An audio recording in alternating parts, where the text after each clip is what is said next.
ہمارے ایک رشتے دار تھے, ایک گورنمنٹ کے ادارے میں جاب کرنا چاہتے تھے, پورا زور لگا لیا, ان کا نام بھی آ گیا, عین موقع پہ ان کو ریجیکٹ کر دیا گیا. بڑی دعائیں مانگی تھی انہوں نے, بڑی دعائیں مانگی تھی, گورنمنٹ کی بہت اچھی جاب تھی وہ, مگر میں ان کو دیکھ رہا تھا کہ ان کا منہ لٹکا ہوا ہے اور بہت پریشان کہ یار ساری دعائیں کیا ہو گئیں, رد ہو گئیں. اللہ کی قدرت کے اپنا چھوٹا سا کاروبار شروع کیا, اس میں اللہ نے اتنی برکت دی کہ شکر ادا کرتے ہیں کہ مجھے جاب نہیں لگی تھی.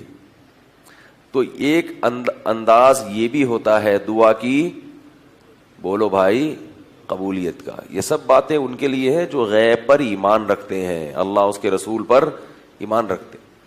یہ بھی دعا کی قبولیت کا ایک انداز ہوتا ہے کہ آپ کو وہ چیز نہیں ملی, اس کا کوئی آلٹرنیٹ مل گیا, متبادل مل گیا جو اس سے بھی اچھا تھا.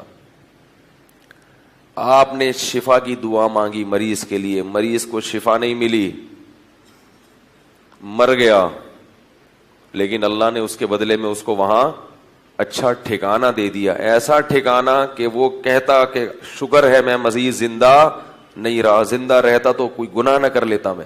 تو یہ بھی اللہ نے آلٹرنیٹ دے دیا نا, متبادل. صحابہ کرام جب غزوہ احد میں شہید ہوئے ہیں, بہت زیادہ نقصان ہوا ہے, تو اللہ نے فرمایا کہ اس شکست میں ایک مصلحت یہ بھی تھی, وَيَتَّخِذَ مِنْكُمْ شُهَدَاءَ, اللہ تمہیں شہادت کے مرتبے پر فائز کرنا چاہتا تھا, شہادت کی فضیلت دینا چاہتا تھا. یہ بہت بڑی فضیلت ہے اللہ کی نظر میں.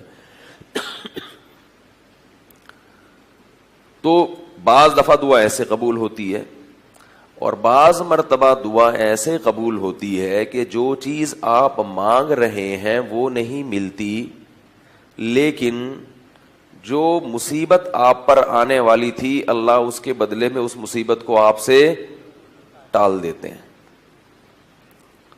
آپ کا بیٹا بیمار ہے, آپ دعا مانگ رہے ہیں اللہ اس کو ٹھیک کر دے, ٹھیک کر دے, ٹھیک کر دے.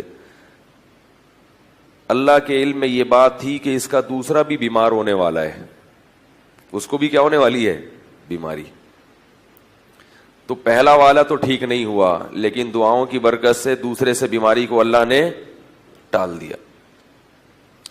اب ہم چونکہ دیکھ نہیں رہے ہوتے کہ ہم پہ کیا مصیبتیں ٹل رہی ہیں, کون سی پریشانیاں دور ہو رہی ہیں, تو ہم اسی پہ پریشان ہوتے رہتے ہیں, یار میں تو کب سے دعا مانگ رہا ہوں اور انسان ٹھیک ہونے کا نام لے نہیں رہا.